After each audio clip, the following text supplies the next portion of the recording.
So starting into what we are going to talk about today is how exactly do you start a startup, or how do you take a startup into the real world. We can go to the next slide. So a few things that I will be taking you all through today is how do we exactly start with an idea, then a few technicalities of writing down a plan, creating access to capital, then looking at the legal side, the account sides, and then looking at the real world situation. How do you actually go there and do some real work? That is my favorite area is publicity and marketing. Then there is also one of the problems that we usually see in Sri Lanka is something called the island mentality. We will also talk about that.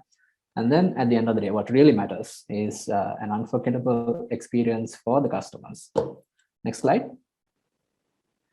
So this is a bit about myself. That's just to give you a bit of background of where I come from and who I am. Before I even talk about myself, what I wanted to tell is, anything that we're going to talk today, there is nothing magic.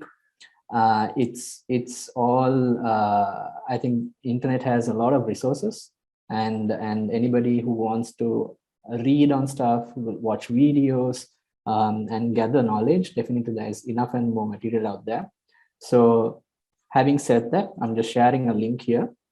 This is a very reputed organization called Y Combinator. So anybody who is on the call right now, I think you can access this. So more into a detailed approach of how to start a startup, I think it's best to follow some of the programs like this. So a bit about myself. Founder of Arteculate Asia. So what we do at Arteculate Asia is pretty much we do a lot of tech company and startup company stories. So we try to look at more of the human aspect of stories.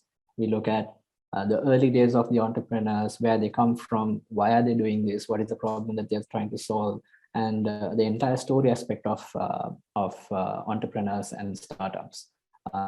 Usual thing that we see is usually mostly the tech entrepreneurs, and sometimes the startup founders itself, they are unable to tell a story. They are unable to articulate their stories. So we come there to solve that problem, to trying to articulate their story. So that's what we do at Arteculate Asia. So I'm also a guest writer at Ceylon Today Tech Talk magazine. So on and off you might be seeing my articles if anybody of you still read the papers. That's almost a dying media, print papers, but I still write for the paper. You can also check it online. I was also one of the directors who launched Founders Institute in Sri Lanka. So this is an official organization that anybody who wants to become a startup founder, you can actually go and follow a step-by-step process of how do you actually start a startup. So anybody who's really serious of starting a startup, and if you want to learn like a formal process of what do you need to know, the checklists, and how do you need to go out, I think Founder Institute is a good place for you to start. But then again, it depends. Not everybody has to go through Founder Institute. If you're a natural entrepreneur, you can do trial and error and learn yourself. Anybody who needs a little bit of that push, you can definitely go through Founder Institute. I'm also the ambassador, the former ambassador of Global Student Entrepreneurship Awards. So that's how I started getting more involved into the student side of encouraging entrepreneurs to go up there and start startups. And that has been running, I think, for about 6-7 years now. It's pretty good. A lot of young entrepreneurs come on board. The middle picture that you see in this deck is a last year winner who was from the northern part of Sri Lanka, which is a very inspiring story. And stories like this also reminds us that having programs like this will definitely encourage one more people around the country to have access to entrepreneurship and do much more bigger things than what they dream. I'm also the co-host of Spike Lanka. So a good thing is Spike is one of the longest running startup meetups in Sri Lanka. And we talk everything related to startups. We talk about startup problems, about startup opportunities. And it's mostly we bring startup founders who are in Sri Lanka, who are in Colombo, and we have a very, very casual conversation, and we try to keep it very open. if anybody of you all have joined Spike, you all will know. But since I have a good audience here today, this more than 100 plus, I'm dropping the link for Spike as well. Would love to see all of you this Tuesday as well. So definitely all can go and register. We will have a very casual conversation. You all can ask questions. And we are having two amazing women who will be taking part this time. And we're talking more about digital hygiene. Since we're all in lockdown now and all of us are always on digital devices, how do we conduct our lives, whether we are running startups or we are working for a company or we are doing our studies, how do we manage that for our day-to-day lives on a very healthy manner. Definitely would love to see you all again on Tuesday, so please register for that as well. I'm also a co-organizer for a meetup called FUP Fridays. That also is something interesting because as a culture in Sri Lanka, we generally only look at success of people and success of companies, but we don't look at failures. But I think, usually if you see from a Western world point of view, failure is also, considered as, important part and parcel of anybody's life and startup journey. But here, I think, mostly in Sri Lanka or in Asian countries, anybody who fails is seen like a bad thing. So just to encourage people's, failure stories and for them to come and share the failure stories, we have another meetup series called FUP Fridays. Because basically, I think anybody who wants to get into startups, I think failure is like the foundation. I think the more you fail, the more you learn. I think lots of people say this, but that's the reality. So we also use this as a platform to encourage people to come and share about failure stories. So it becomes normal. People don't consider that as something alien. So yeah, that's a little bit about myself, just a nutshell. We can go to the next slide. So like I told you earlier, we'll run through a few of the basics. I'm not going to jump into theories and models, anything today, because like I told you, starting a startup is quite a big subject. There's so many different areas that you can dive into and you can explain a lot. So I don't think we need to get into that because, after all, this is going to be like, 1 or 2 hour Zoom discussion. So we don't have to get boring by talking about models and theories.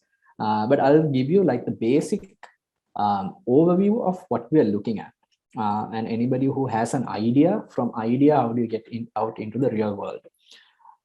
Talking about idea, what exactly is an idea is something you can look at people like Richard Branson, who's right here, who recently took a trip to the space, and probably this idea was there for a very long time with him, and maybe even from his childhood. So if anybody of you had the opportunity to read some of Richard Branson's books or his blogs, you will realize that from a very, very, very young age, he's been dreaming about so many different things. I think one of them was traveling to space. I think he's been fascinated about in the first place. Then he's been fascinated about balloons and going up in the air. And then I think eventually it slowly grew into a massive idea, and then finally it came to why not create a space travel company, and that's how we ended up here. So when you look at startups and when you look at entrepreneurs, I think that idea plays that very first role in terms of, do you have that idea, or what is the idea that you're going to go out with in starting up a startup? And usually that's the starting point. Once you have an idea, from that point onwards, you take it forward to go into your startup, and that's when the rest of the steps will fall into place. I think I just lost my slides. Krishna? Yes, sir. We can go to the next one.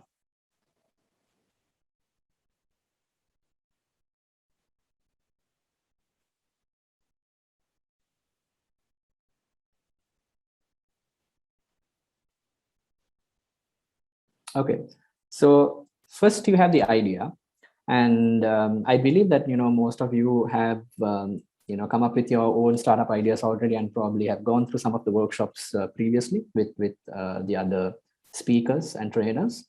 So I don't want to go too much into the idea. Now that you have the idea, the next step is, okay, what is going to be your business plan or your game plan? How are you going to go into the real world, and what are you going to do?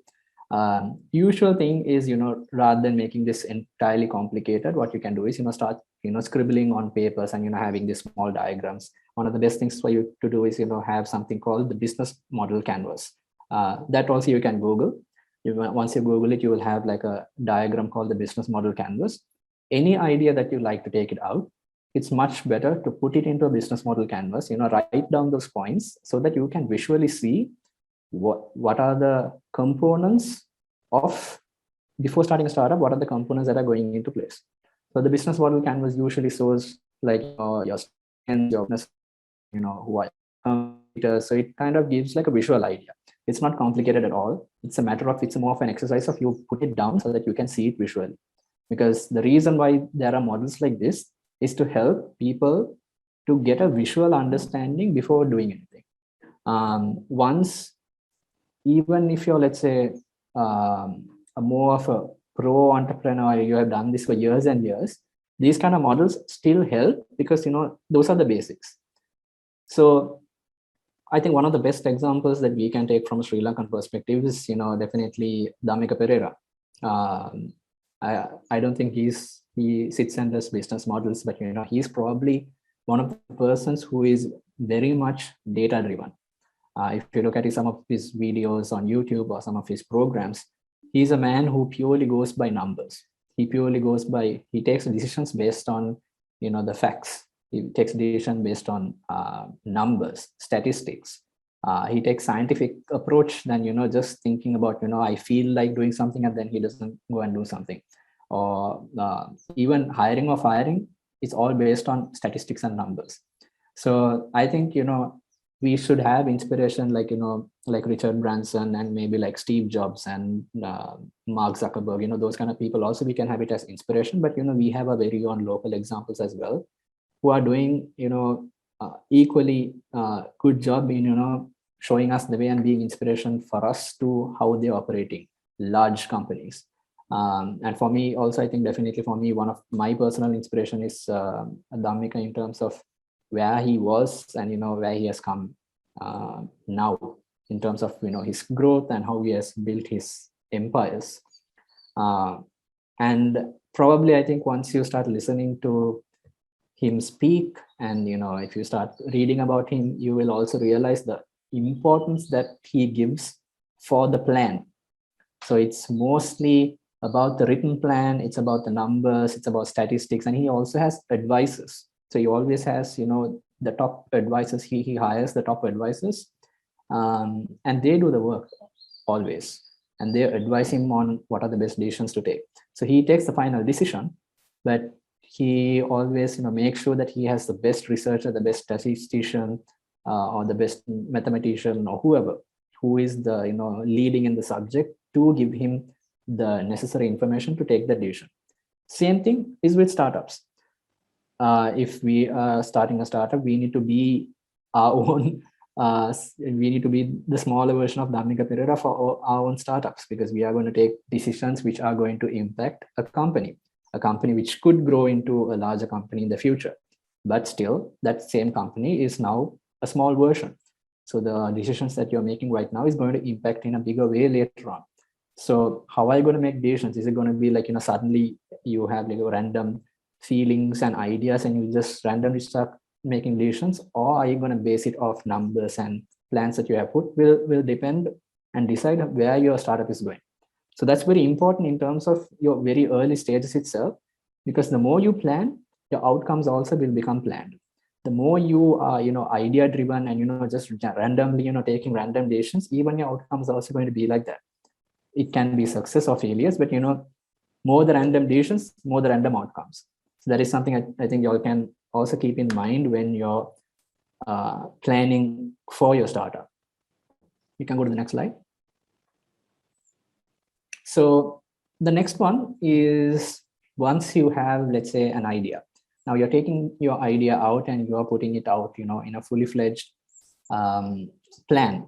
Let's say you're following things like the business model and so many other, the SWOT analysis, maybe the PESTEL analysis. All of these things definitely you can find online.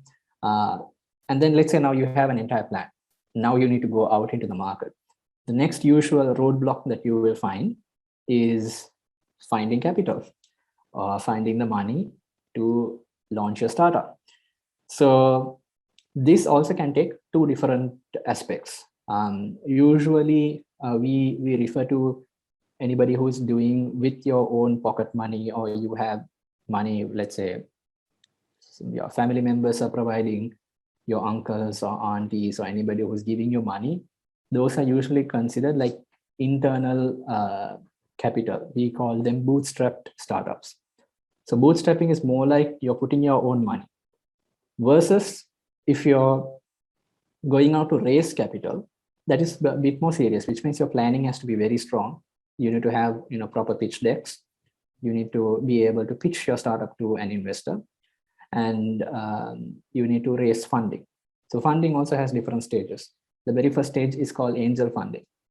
Angel funding is done by angel investors. And why we call them angels or angel investors is because they are usually the first layer of investor who comes and puts that initial bit of money,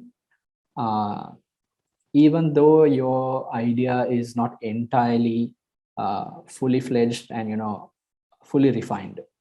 So it's more like the investor is also taking a risk. And usually that's the reason why they are called the angel investors, because they are just putting money just because they are taking the risk on behalf of you as well. So they are called the angel investors who usually put a small amount. So they don't take huge risks. So in terms of numbers, I can say from a Sri Lankan perspective, it's usually around, say, it ranges between 1 million, 2 million to about, say, 10 million range. So it's a very small amount in terms of the startup funding range. Then comes, the Series A funding, Series A, B, C, and those kind of fundings that come in. So if you're more into the funding side, it's a completely different way that you need to approach your startup. Fundamentals are still the same, but from the very start itself, you need to have a good pitch deck. You need to have a good elevator pitch. Elevator pitch is how you're going to pitch your startup, refine it into like a smaller version of how you're going to explain it, and you pitch it. And then when it's angel funding, you can reach out to angel investors that you already know in your network, or you could reach out to some of these official angel investing organizations. One good example is Lankan Angel Network. That also I think you can find online. It's called Lankan Angel Network. I think their applications are also open. Any of you have some good ideas, definitely you can apply as well. The reason why I put this particular image is this is one of the stories that we covered through Arteculate Asia. And this also shows a nice story of, not everything has to be black and white in terms of, okay, purely bootstrapped or purely funded operation. This is more like a mix, because this is a person who started maybe I think for hobby perspective or something, just started making cakes and bakery items and started doing delivery. And maybe she started just before the pandemic, just before the lockdowns, she actually started. So she didn't do it. Her daughter was the one who had like these hobbies and started doing things like this. As soon as the lockdown was imposed last year in March, suddenly what they realized was orders were starting to increase. And they started seeing that, the demand is increasing. So once the demand started increasing, their operations, so initially they were starting to do their, whatever the baking stuff and everything, the operations were inside the kitchen, inside their own house kitchen. Slowly, I think that expanded, and, that came into the hall and the rooms, and, that operation of, baking and, packing and serving, everything started expanding into the house itself.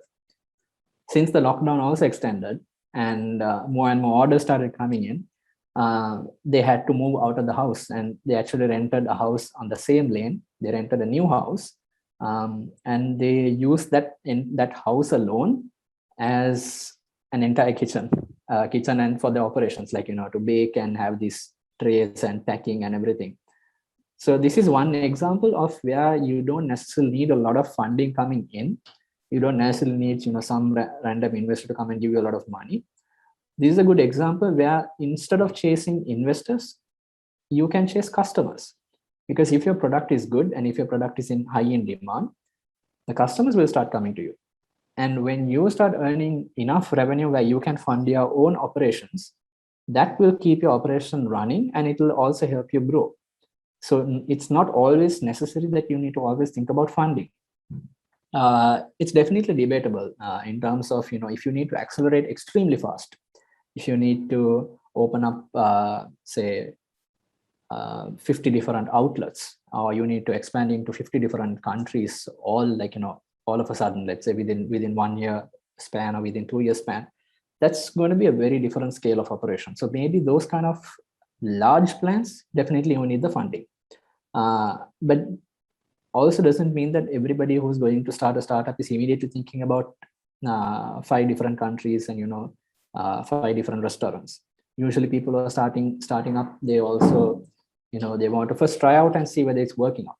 So I think if you are in that kind of a mindset, definitely trying out is much better than immediately starting to look at investors itself. So there are these are the options that are available. I think that's also something that you can keep in mind when you're about to go out and start up. Next slide.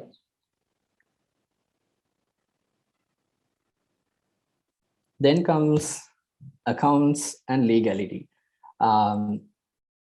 I can't this any more, but I've been telling a lot of startups and founders, I think accounts and legal matters are one of the most important things you need to look at the very early stage itself, because especially if you have multiple people joining in your startup and you have co-founders, you have team members, you're hiring people, or if you're working with big clients, the account side and the legal side will play a heavy role in your startup. And it's better to spend some time and set those up at the start itself, because if not, you're going to fall into more and more trouble later on. Usually with things with accounts and legal matters is, if you neglect at the start, the problems that come afterwards are usually much more difficult to handle, and you're going to spend more time trying to solve that problem and not run your startup. I think most of your time is going to be spent trying to figure out how to correct these things, or neutralize these things, while your startup is also suffering and you're not giving enough attention to your startup. So always better to give a lot of attention to accounts. Accounts is absolutely necessary. There's no debate about it. So anybody who wants to start a startup and is ignoring accounts, I think that's a recipe for suicide. Eventually you need to look at accounts. So you don't have to even debate about this, because that's important. You need to have at least an accounting system. If possible, you can have an accountant. I think that's when you're growing, you can hire an accountant and all of that. I think at the early stages, maybe as a team or as a founder, you yourself can start doing accounts and look at that.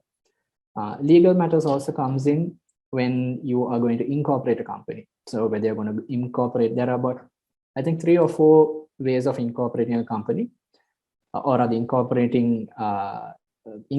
So one is a company, the other one is partnership, then there is a sole proprietorship. Those are the 3 most important things when you're incorporating. Usually preferred is private limited as a company, because that usually has a much more reputed image or outlook when you're working with different companies. That's also, when you have a bank account with private limited, it looks better, it's perceived better. But private limited means you need to submit a few documents, and it is slightly expensive to set up than the other option called sole proprietorship. Sole proprietorship means if there's only one founder and the business operation is very small, and even if you want to start out, I think going with a sole proprietorship is much more better than going into the company mode. private limited. So I think an idea would be to start as a sole proprietor first, figure out how the business is going. And then when you feel like, okay, this business is growing and then I can expand it to the next step, that's when you can go and make it a private limited. If you're really serious about a company, you can directly go as a private limited, no problem at all. Bottom line, definitely look into this accounts and legality, because that's something you cannot ignore. If you have any questions regarding these things as well, definitely you can ask and I can explain at the Q&A. Next slide. Okay, just a quick breather in between for a question. Definitely would like your answer. So what are the skills and qualities that you think are needed for entrepreneurship? Anybody in the audience?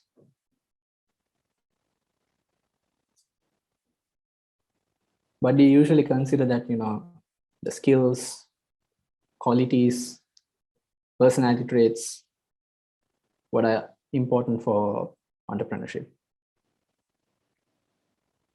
You can put your answers on the chat box.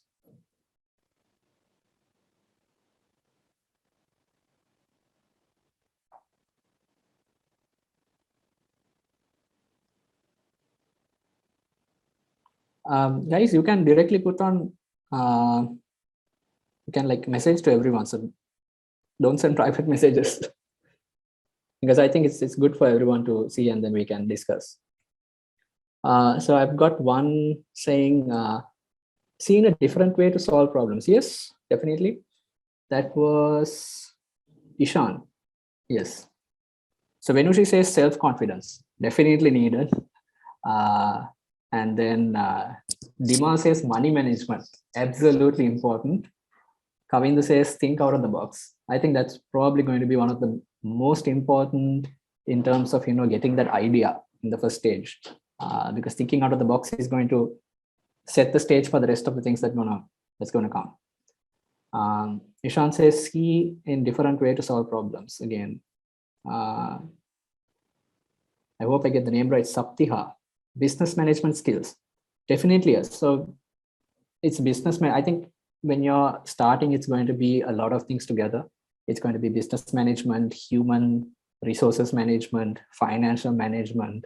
I mean, if I look at my story, even being able to manage, supplies of the biscuit in the office, supplies of toilet rolls in the office, all of that also comes into your head because, at the very start, when you're a very small team, everything is in your head.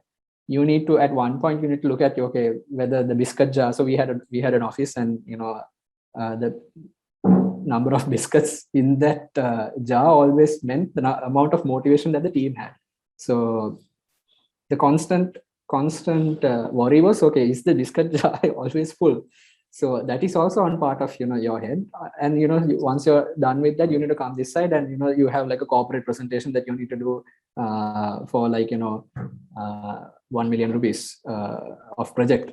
So it's like you keep role shifting and doing all of these things. Ready to take risk. I would slightly revert that to taking the risk itself is what's important. So it's not. Probably that's what you meant. So you need to be able to take all the risk. Teamwork and leadership skills, problem solving skills. So Loshan, Imasha, and then Muksit says leadership skills, definitely yes.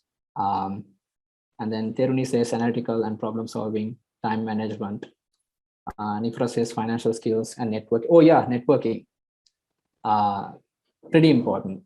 And definitely, I think, even meetups like Spike will definitely help. So would like to see you tomorrow as well. And this is like really good. Thank you, Falil. Creativity is also important. So these are definitely some of the skills. So I'll stop at that since we got quite a lot. Really glad it's a good audience here.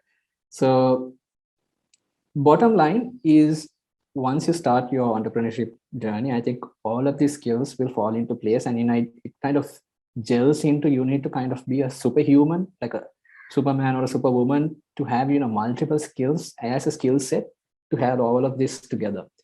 But I'll tell you what's the most important is actually the real skill or we can even put it as, what actually really matters is, going out there and, doing it. The very first step is, starting it. Because if I asked you a question, in terms of, somebody who learns, does a degree about swimming for 3 years, a course on a degree on swimming, but never sees the water, versus somebody else who's, playing in the corner of a river, just playing with the water at the river bank. If I ask you the question, who has the most probability of learning swimming, what would you say? Who has the most probability of learning swimming is probably the person who is already at the river, who is playing with the water. Probably they don't know swimming. Probably they haven't, done a degree of, the techniques of breathing and, hand movements and everything. So they are not doing the degree, but at least they are in the water that, eventually they are going to learn how to swim.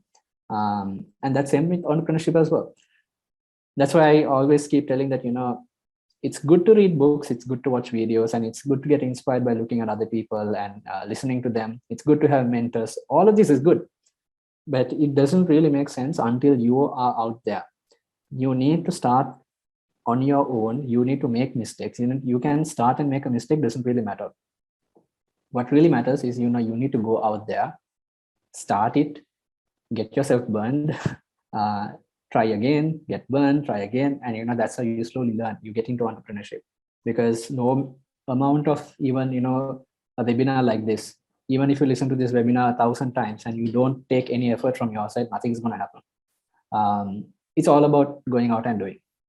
As long as you get that into your head, that's more than enough. You have already won. So I think that's one of the main things that you need to get into. On top of that, I think all of these skills will definitely matter once you get into the journey. Thank you for that answer. That was really good. Really good answers. We can go to the next slide. Vishant, we can go to the next slide. Cool. So next few things, some of my favorite areas of, how do you actually take your startup out into the real world?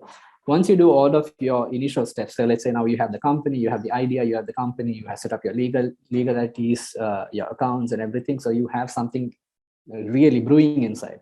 You have something like, some solid ideas which are now yet to, hit the market. Next is you need to, start pumping up your publicity and marketing. Before that, there's something called the product market fit. This actually needs to start coming from your idea stage itself.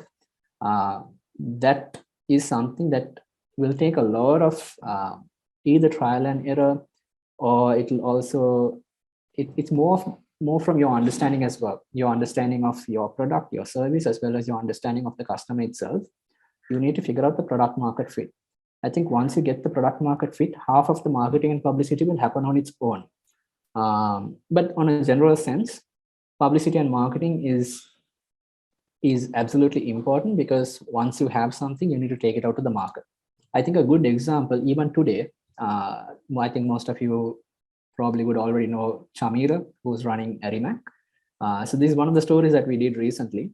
But just today, I think about an hour ago, they launched the very first, the first game from, what is that called? Nero.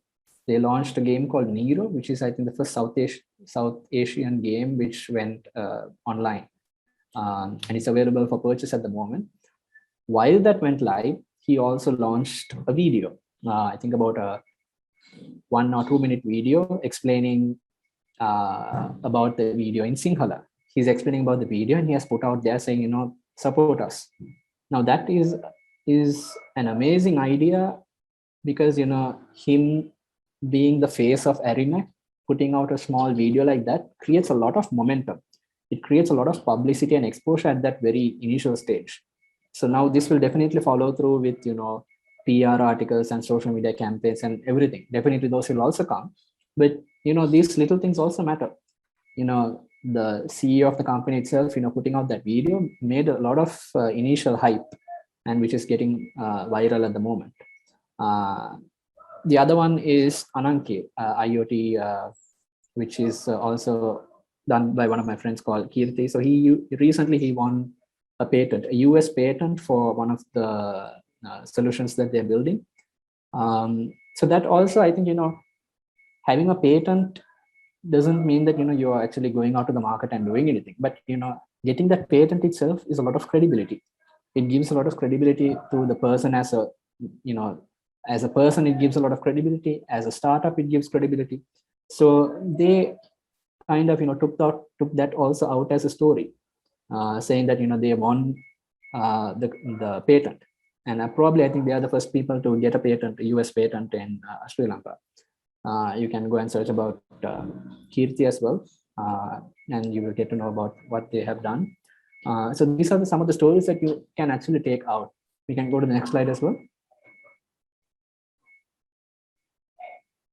So again, some additional aspects of marketing and publicity. Rode is also one of my favorite startups. So they are trying to solve urban mobility through electric mobility. So they also do some amazing marketing activities. So you can go check out Rode on Instagram. They do some good campaigns. And then HealthNet, this is done by Hemas. And their campaigns also, when they initially launched that, I think soon after lockdowns, they launched HealthNet.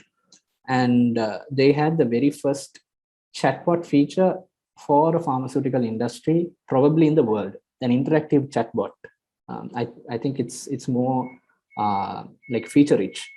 But the thing is, how they marketed it was like, quite interesting, because they wanted to go with this phrase of the world's first pharma assistant, which is quite interesting.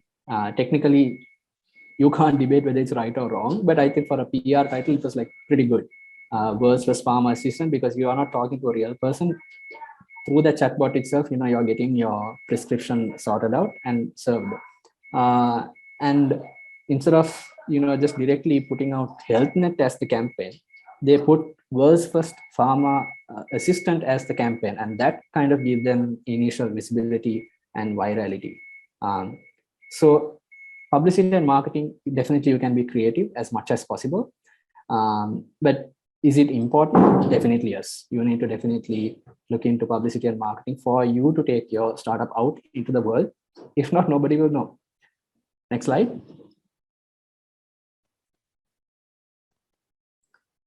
Good. We can come to the main point of island mentality. Anybody knows what's the meaning of island mentality?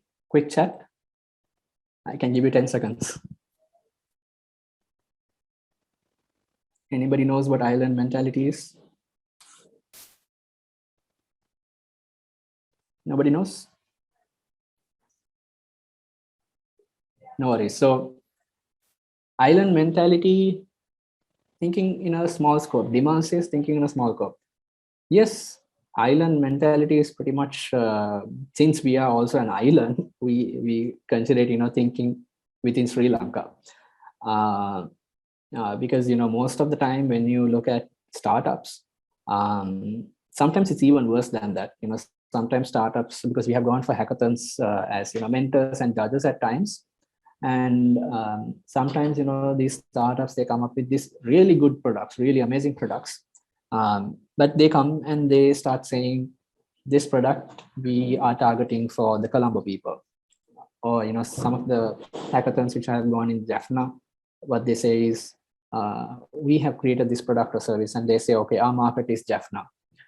So usually this is what we call island mentality, because, sometimes the product is so good, and it could be marketed to, a worldwide audience. But the moment you start thinking about Colombo or, Kandy or Jaffna, or let's say the island as Sri Lanka, you're completely blocking your entire thought process of how to take this out into the world. And especially after lockdowns, when we are living in a digital world, pretty much, all of us are connected digitally. I think this is a better time for us to think about digital solutions. And the moment you think about digital solutions, it's global. Your relevance is going to be global. Unless you're doing something with a native language. If you're going to purely look at something in Sinhalese, or if you're purely going to look at something in Tamil, then yes, you're stuck to a native audience. But let's say you're providing a service, it's also with a common language like English, and it's also solving a common problem. When you're usually, if you identify your problem really well, the idea really well, the idea that you're solving, trying to solve a problem, usually that problem might be there for a lot of people around the world. And usually that means the better the idea means so many people around the world have that same problem. So if you find something like that, it has a global relevance. And definitely you need to start thinking from a global perspective. Then you're not geographically bound to specific locations. And again, because it's digital, most of the stuff that we end up doing is, usually online related, digital related. You need to look at, global audience. Even if there's a physical component, I think in some way or form, there is a digital aspect that can stick to it, or technological aspect. Unless it's heavily physical, it's about, you're helping your community in a certain way, or you're creating some production for supply within a certain geographical area, then yes, then I understand. But the idea is not to get stuck in that island mentality. Always think big, because it's like, the same example, like, aim for the moon and you will land on the trees. Similar example. If you think big, if you think regional and global, at least you will end up, figuring out on a how to at least conquer a country perspective.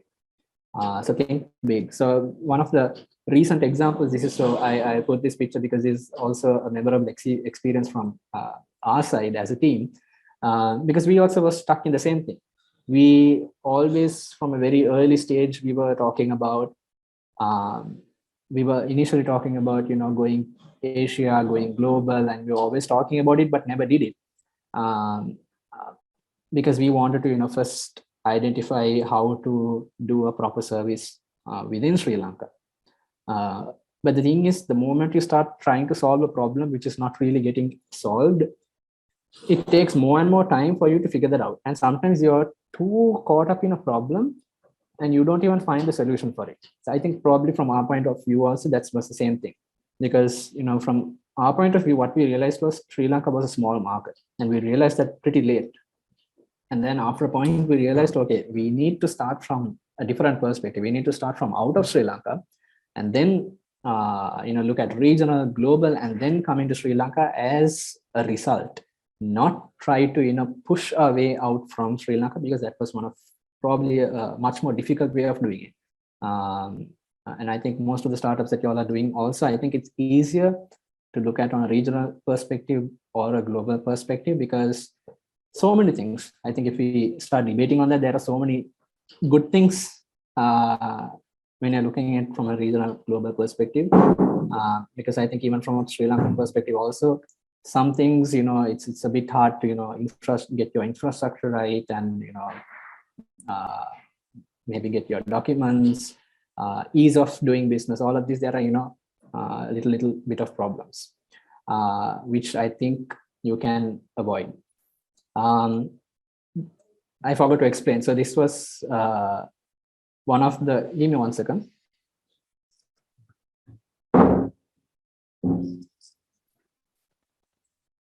Somebody was tapping my door.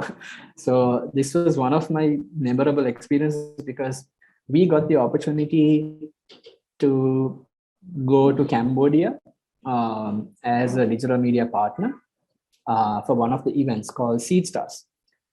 Once we went there, so up to that point, we were talking about, expanding to Asia and, doing all of these operations. But recently, when we got that opportunity to go to Asia and go to Cambodia, that's when we actually started creating connections, and you started looking at the market. We created a lot of partnerships. Things started accelerating at a completely different level. So which means for so much of work that we've been doing for so many years locally, the moment we expanded out, things were accelerating almost 3 or 4 times faster. That's when we realized, okay, if you look at outside markets, they are much more advanced. They're accelerating faster. Not advanced, but they're accelerating faster. So better to take advantage of these markets which are accelerating to grow your business, like Singapore, Malaysia, Cambodia. These are the markets that we can look at. And as a result, once you get your momentum growing, you can then have Sri Lanka also as a location to grow a part of your business, but not completely be dependent here. So this was actually one of the photos that we also accidentally took, which started getting pretty popular in Cambodian media. So this same picture got printed on all the Cambodian newspapers. Because it got viral in Cambodia, this also got picked up on local newspapers, and Sunday Times, Sunday Observer, those papers also started publishing in Sri Lanka. So from my perspective, this was just a very random one picture that we took. But so many positive things happened out of this, because the picture got published, because of that people read the story, because of that people started approaching for more partnerships. Things just happen naturally, and it's all by accident. So the idea here is, okay, just by accident, if such a lot can happen, if we start actually thinking about it, I think much more can be achieved. Next step. Next slide. This is probably a bonus slide, because I didn't put that in the first slide. So one of the main things for you to run a startup is you need to surround yourself with the best people that you can find. If you feel like your existing set of people and network that you have are not supporting you, you need to figure out more, widen your circle to get people who are going to support you. It's not to say that you need to completely let go of your existing friends. It's more of, you need to find new friends who are going to support you. The reason is startup journey can sometimes be difficult and challenging, and it can take you into a lot of ups and downs. So during that time, you need to have a good set of network who can keep supporting you and giving you the guidance to keep taking the journey forward. Because if not, I think on a personal front itself, I think it's going to be a lot more difficult to maybe cross certain paths or time periods or challenges. So I think those are the times that you will need a lot of startup friends and founders close by you. Next slide.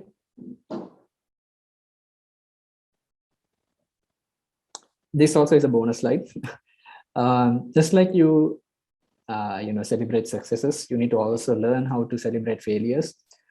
This is actually, we are not celebrating a failure here, so it's much more funnier, because this is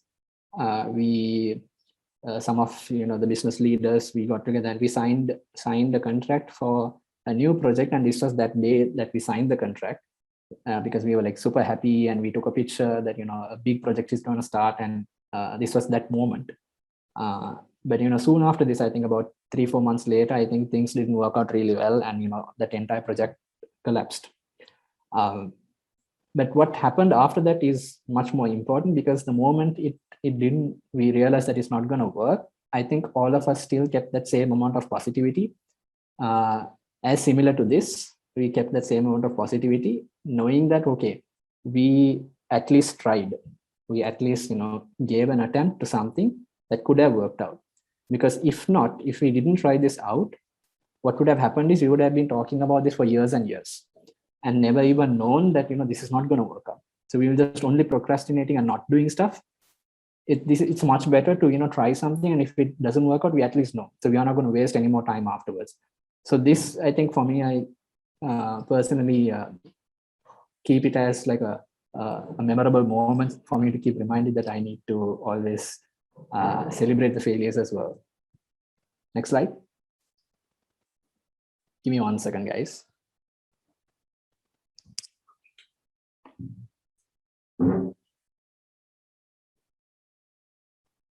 Next slide. Yeah. So yeah, I think we are done. That's about it. And we are good for questions, and you can definitely reach out to our team if you need anything to do with startups, storytelling. Definitely you can reach out to our team, and I would definitely like you all to If you need to follow like official matters that we are doing, you can probably follow our LinkedIn page. I can probably drop you the link here. And you could also follow me on my personal LinkedIn. And if you need to just keep an update of general activity, definitely you can follow the Instagram page as well. That's pretty much it from my side. I didn't try to go too deep into any subject, but hopefully that helped.